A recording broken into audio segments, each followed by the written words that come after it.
Hey, seventh graders.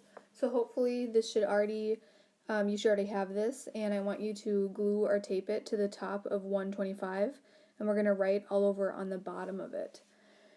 We're just going to put the words of these structures inside these boxes, and you probably already know what these things are. So this big circle-y thing here is the cell. And in here you see the ER, which we don't know anything about, this stuff here. And then here is our nucleus with all of our little chromosomes in there. And right now I just want you to pause it and I want you to think about what does the nucleus do for the cell, why do we need it, and what is inside the nucleus.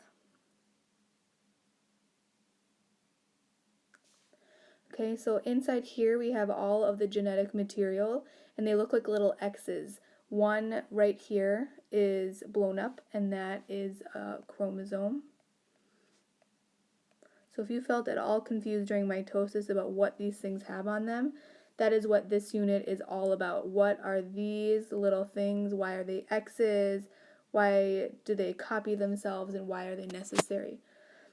This chromosome is wound up really tight DNA. So when the DNA is in interphase in the cell cycle, it doesn't look like X's at all. It just looks like all unwound, and we can't even see it in a microscope actually. And then during the last part of interphase, it condenses and it turns into these X things.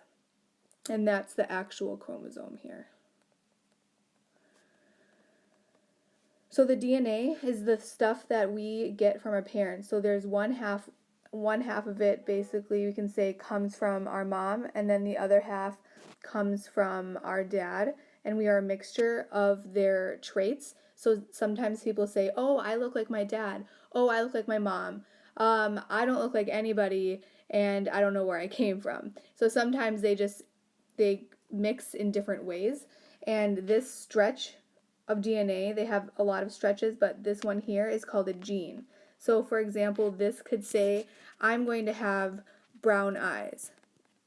And then maybe a couple down, this stretch could be, okay, you're also going to have brown hair. So these are genes, and they code for the traits for what we look like. If we can roll our tongue, if we have an attached earlobe, or if it's just free hanging, the color of our eyes, how tall we're going to be, even up to our personality.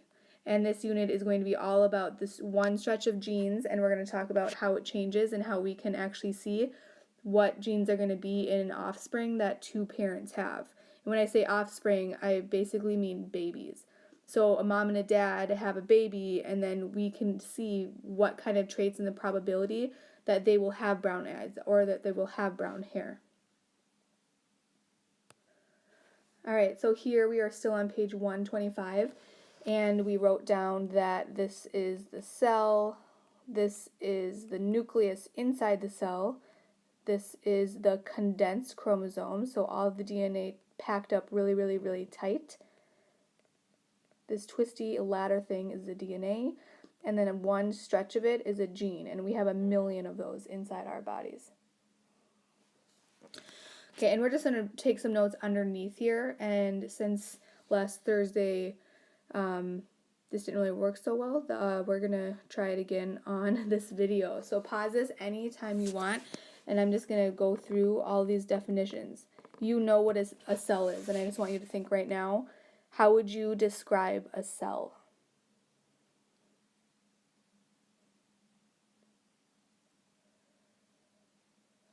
Okay, the cell is the basic unit, so the smallest unit of all living things. So anything that is living is made out of cells. Bacteria, mushrooms, people, plants, celery, carrots, like anything that used to be living, it grew from these cells. And we all came from one cell, and they divided, and so we could grow into bigger. So baby carrots can grow into bigger carrots.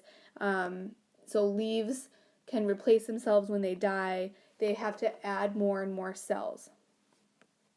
Okay, the next one is nucleus. And I want you to look back in your notebook and figure out what is the nucleus's job.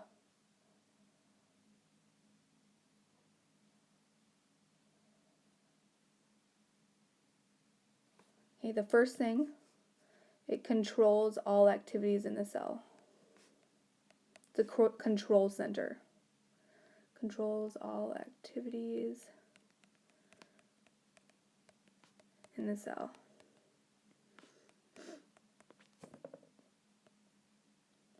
And it also contains the genetic material.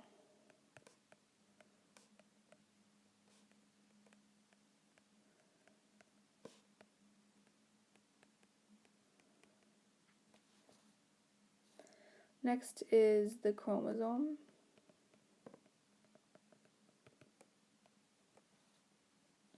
This is a structure within the nucleus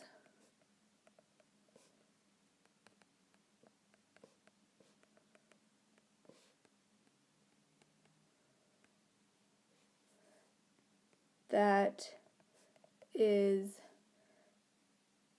DNA, actually we should write tightly wound DNA. Tightly packed DNA. So that's this here. It's packed up really, really tight. It condenses, it pulls itself together, so it has a very high density. There's a whole lot of it in a small place, and then we get to see the chromosome. DNA. This is, the actual name is deoxyribonucleic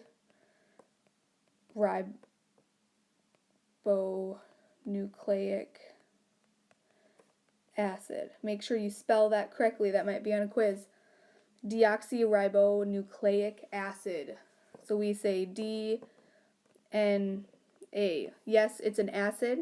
Most things are acids actually, but it is a thing that is inside our body that tells us who we are, what we're going to look like, our personality, and this is a molecule. So it's a whole bunch of atoms combined to create the DNA. And then a gene is a certain stretch of the DNA that codes for a trait.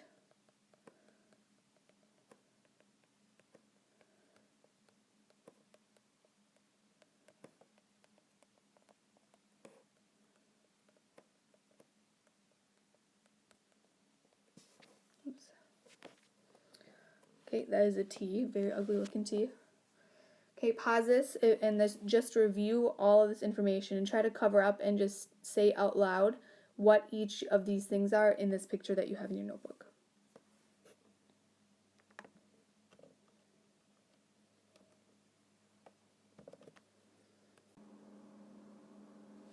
Here we have the DNA. It does look twisted ladder here. Okay, so now you should have this thing cut and glue it to page 126. You can do this before or after you fill it out here. Just want to make sure I can zoom in. Kinda, not really.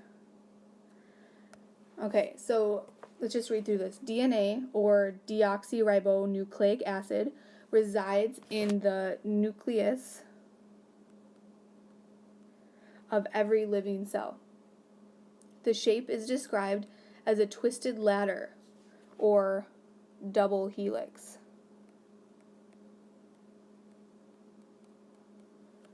I'm going to write that word over here.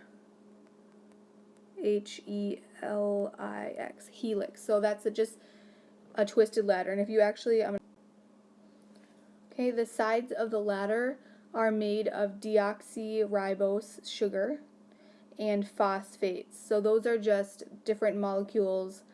You shouldn't really have to know that, but we are going to create this with candy, and we'll have different things representing each part of the DNA. So the sides of the ladder are made of deoxyribose sugar and phosphates. The steps of the ladder are made up of matching pairs of molecules called nitrogen bases. There's a whole lot of words here that It's probably sound really crazy.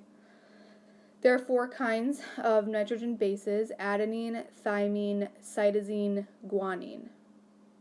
Okay, I'm going to say that again right here: adenine, thymine, cytosine, and guanine. Pause this and say those words out loud. Okay, adenine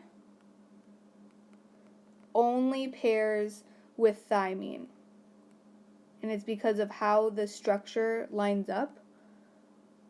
They can only bond certain ways. So A's only goes with T, and C's only go with G's. So cytosine only pairs with guanine.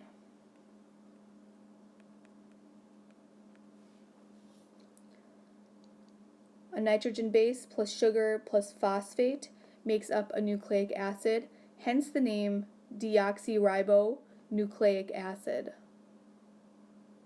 Okay, so deoxyribose, sugar, is in there, and then the acid is the phosphate in the nitrogen base.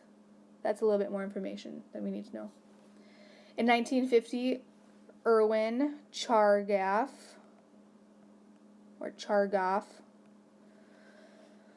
analyzed the base pair composition of DNA. So he looked at what the base pairs are made out of in the DNA. And he found out that the percent of adenine equaled the percent of thymine.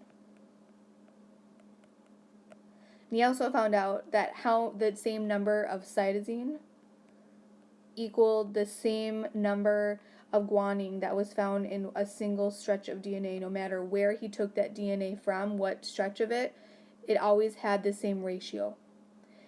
This means that there is the same amount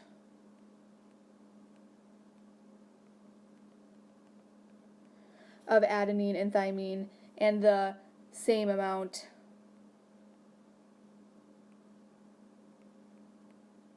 of cytosine and guanine, providing evidence that they are pair with one another. So his name is Chargaff. He said A equals T, C equals G. So then when we get a stretch of the DNA and it has T's or G's or C's or A's, we can figure out